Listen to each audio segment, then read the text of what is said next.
오미크론 변이가 전 세계 20개국으로 급속히 확산된 가운데 미국 내 확산도 임박했다는 지적이 나옵니다.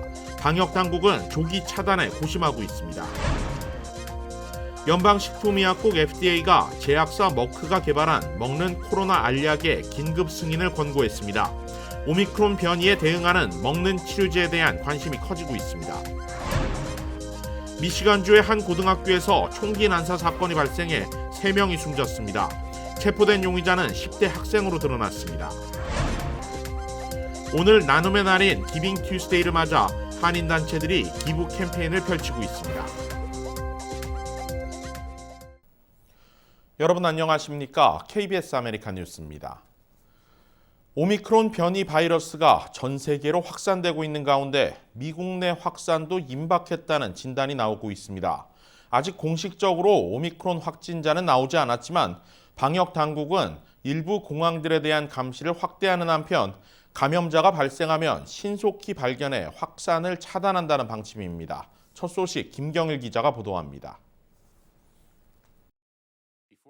질병통제예방센터 CDC는 백악관 기자회견에서 새 변이 바이러스를 적극적으로 찾고 있지만 아직 발병 사례를 찾지 못했다고 밝혔습니다. 여전히 델타 변이 감염 사례가 전체 발병의 99%를 차지한다고 말했습니다. We are actively looking for the Omicron variant right here in the United States. Right now, there is no evidence of Omicron in the United States. The Delta variant remains the predominant circulating strain, representing 99.9% of all sequences sampled. CDC는 뉴욕, 애틀란타, 뉴아크, 샌프란시스코 등 4개 국제공항에 오미크론 변이 감염자를 발견하기 위한 노력을 강화했습니다. 코로나 검사를 늘려 입국하는 코로나 감염자를 더 잘 찾아낼 수 있게 됐다고 강조했습니다. 앤서니 파우치 대통령 의료 고문은 오미크론 감염자가 18개국 205명에서 오늘 오전 20개국 226명으로 늘어났다고 밝혔습니다.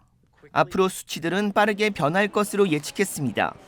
다행히 아직 미국의 감염 사례는 보고되지 않았지만 확산을 피할 수 없을 것으로 보고 있습니다. 파우치 소장은 오미크론에 관한 남아공 보고를 듣고 있지만 질병의 심각성은 더 낮은 수준이 되길 기대하고 있습니다. 정확한 파악까지는 아직 시간이 걸린다고 밝혔습니다. These are estimates, and with the small number of cases, it is very difficult to know whether or not this particular variant is going to result in severe disease. Although some preliminary information from South Africa suggests no unusual symptoms associated with variant, we do not know, and it is too early to tell. CDC는 지금도 전국의 80% 이상의 지역에서 코로나 확산이 높기 때문에 실내에서 마스크 착용을 권장했습니다. 또 백신 미접종자는 4,500만 명에 달해 지금은 백신을 접종받을 때라고 강조했습니다. KBS 뉴스 김경일입니다. 이런 가운데 연방식품의약국 FDA가 제약사 머크가 개발한 먹는 코로나 알약의 긴급 승인을 권고했습니다. 오미크론 변이가 백신 항체를 회피할 수 있다는 우려 속에 먹는 코로나 치료제에 관심이 쏠리고 있습니다. 이유수 기자가 보도합니다. 식품의약국이 먹는 코로나19 치료제 몰루피나비르의 긴급 승인을 권고했습니다. FDA 자문단은 최종 임상 결과 약의 효능이 떨어진 점과 복용 시 인체에 나타날 수 있는 안전성 문제에 대해 7시간 넘게 토론을 벌였습니다. Several safety issues were identified based on non-clinical findings that impact the patient population for authorized use and require the implementation of risk mitigation strategies. 새 변이 오미크론의 효력을 발휘할지 여부에 대해 제약사 머크 측은 바이러스의 복제를 막도록 설계된 만큼 효과가 있을 것이라고 내다봤습니다. And we expect, based on what we know about the Omicron variant, that molnupiravir would be effective against this particular variant. 몰루피나비르는 지난 10월 경증 코로나 환자를 대상으로 시험 결과 50%의 효능으로 입원과 사망을 막았지만 최종적으로 사망자가 발생해 효능이 30%로 크게 떨어졌습니다. 이에 대해 일부 전문가들은 주사를 맞지 않고 집에서 알약을 먹어 치료가 가능한 만큼 여전히 도움이 될 것이라고 밝혔습니다. 다만 바이러스 유전자를 건드려 복제를 방해하는 방식인 만큼 가임기 여성과 어린이를 제외한 고위험군에 한해 복용해야 한다는 지적도 있습니다. FDA 자문단이 몰루피나비르의 사용을 긴급 승인하면서 머크는 300만 회차분을 정부에 제공하게 됐습니다. FDA는 이와 별도로 화이자가 개발한 코로나 알약에 대해서도 긴급 승인 여부를 판단하기 위해 자문단 회의를 소집할 예정입니다. KBS 뉴스 이우수입니다. 미시간주의 한 고등학교에서 총격 사건이 발생해 3명이 숨지고 6명이 다쳤습니다. 범인은 10대 남학생으로 확인됐습니다. 총격은 동부 시간으로 오늘 낮 12시 51분경 디트로이트에서 북쪽으로 30여 마일 떨어진 오클랜드 카운티 옥스퍼드 고등학교에서 발생했습니다. 목격자들에 따르면 학교 내에서 15발에서 20발에 달하는 총성이 울린 것으로 알려졌습니다. 출동한 오클랜드 카운티 셰리프 경관들은 현장에서 반자동 권총을 소지하고 있던 학생을 발견했고 이후 5분간의 대치 끝에 체포했습니다. We received a 911 call of an active shooter at the high school. Deputies immediately responded, and we received over 100 911 calls into our dispatch center, over 100. The deputies took a suspect into custody within 5 minutes of the original 911 call. They recovered a handgun from the suspect. The suspect fired multiple shots. There's multiple victims. 숨진 3명은 16살 남학생과 14살 여학생, 17살 여학생으로 확인됐습니다. 부상자 중에는 교사 1명이 포함된 것으로 전해졌습니다. 용의자는 옥스퍼드 고등학교 소속 올해 15살 학생인 것으로 확인됐습니다. 아직 정확한 범행 동기는 알려지지 않았는데 용의자는 체포 직후 부모와 접촉한 뒤 묵비권을 행사하고 변호사 선임을 요구하는 것으로 알려졌습니다. 사건 소식을 접한 바이든 대통령도 10대 학생의 범행에 대해 충격적이라며 피해자 가족들에게 애도를 표했습니다. My heart goes out to the families enduring the unimaginable grief of losing a loved one. Apparently there were somewhere in the order of 9 people shot and several, or 3 I think are dead. And the young man I think is, as I understand it from staff, is about 15 years old. 미국 내 학교에서는 크고 작은 총격 사건이 매달 발생하고 있습니다. 2012년 샌디옥 초등학교에서는 총기 난사로 6살에서 7살 어린이 20여 명이 숨진 바 있고 2018년 플로리다주 파클랜드 고등학교에서 발생한 총기 난사 사건은 17명의 사망자를 낳았습니다. 이번 사건을 계기로 미 전역에서 총기 규제 논란이 다시 한번 확산될 것으로 보입니다. 랭캐스터에서 20대 남성이 어린 자녀 4명과 장모까지 모두 5명을 살해했습니다. 엔시노에서는 대형 나무가 쓰러지며 주택을 덮쳐 집안에 있던 주민이 목숨을 잃었습니다. 이 밖에 LA에서 일어난 사건 사고 소식 박시문 기자가 정리했습니다. 랭캐스터에 거주하는 20대 흑인 남성이 자신의 자녀들과 장모를 총으로 쏴 살해했습니다. 지역 경찰에 따르면 지난 일요일 밤 신고를 받고 출동한 경찰은 한 가정집에서 4명의 아이들과 50대 여성이 숨져 있는 것을 발견했습니다. 이 중 1명은 아직 걷지도 못하는 유아였으며 3명은 12세가 채 되지도 않은 것으로 나타났습니다. 50대 할머니는 용의자의 장모로 알려졌으며 숨진 아이들은 자녀들인 것으로 밝혀졌습니다. 신고자는 아이들의 어머니로 외출해서 돌아온 후 시신들을 발견했으며 이웃들은 충격에서 벗어나지 못하고 있습니다. 용의자는 29살의 흑인 남성 저마커스 데이비스로 경찰이 집에 도착했을 당시 그 자리에서 별다른 반항 없이 체포됐습니다. 용의자는 현재 $200만 보석금이 책정된 채 구금됐습니다.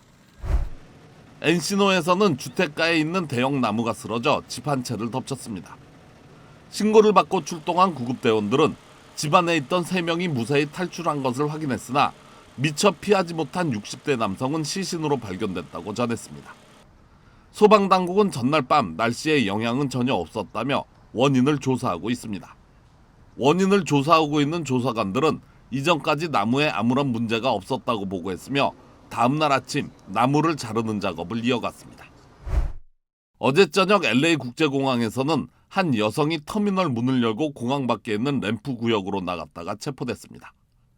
LA 공항경찰에 따르면 6시 30분쯤 항공편 티켓을 소지한 여성이 1번 터미널에서 항공기가 있는 바깥으로 뛰쳐나갔습니다. 연락을 받고 출동한 경찰은 현장에서 여성을 체포했습니다. 여성은 경찰에게 비행기를 멈춰 세우려고 했다고 진술했습니다. 체포된 여성은 현재 정신과 진단을 받기 위해 병원으로 이송됐습니다. 이번 사건으로 인해 항공편 운항에는 차질이 없었던 것으로 알려졌습니다. KBS 뉴스 박시몬입니다. 뉴욕주에서 병실 수용 능력이 거의 포화 상태에 이른 병원들이 늘어나고 있습니다. 뉴욕 37개 병원에서는 남아있는 병상이 10% 미만인 것으로 보고됐습니다. 제휴사 뉴욕 KBTV가 보도합니다. 뉴욕의 코로나19 재확산세가 뉴욕 북부 및 서부 카운티에서 지속하면서 수용력이 한계에 달하는 병원들이 속출하고 있습니다.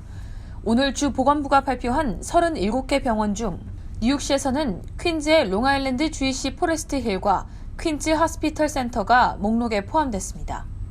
롱아일랜드에서는 나소 카운티에 위치한 노스쇼어 유니버시티 하스피털, 서포 카운티의 롱아일랜드 커뮤니티와 사우스사이드 하스피털이 보고됐습니다.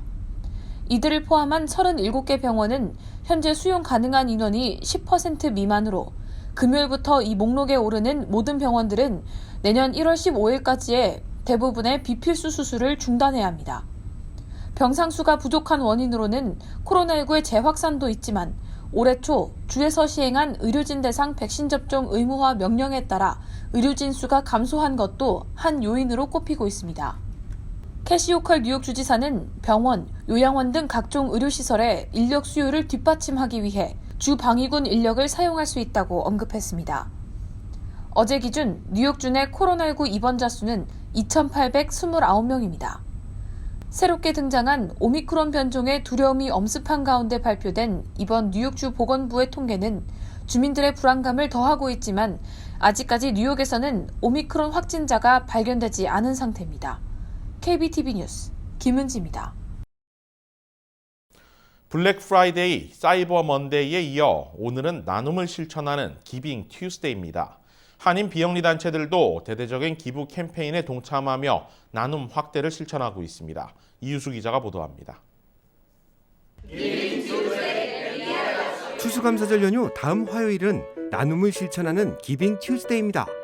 기빙 튜스데이는 지난 2012년 뉴욕의 비영리 단체 92Y가 설립한 날인데 소비주의 유행을 반대하고 서로 나누고 기여한다는 취지를 두고 있습니다. 한인 비영리 단체 가정상담소도 주변의 불우한 이웃들을 돕는 기빙 튜스데이에 적극 동참하고 있습니다. 올해는 주제를 함께 나누는 친구로 정했고요. 기빙 튜스데이 당일부터 저희가 소셜미디어를 통해서 후원을 독려하고 한인 가정상담소가 하는 일들에 대해서 알리고 있습니다. 한인 가정상담소는 이번 나눔 행사를 통해 정신적인 고통을 받고 있는 한인들을 지원할 계획입니다.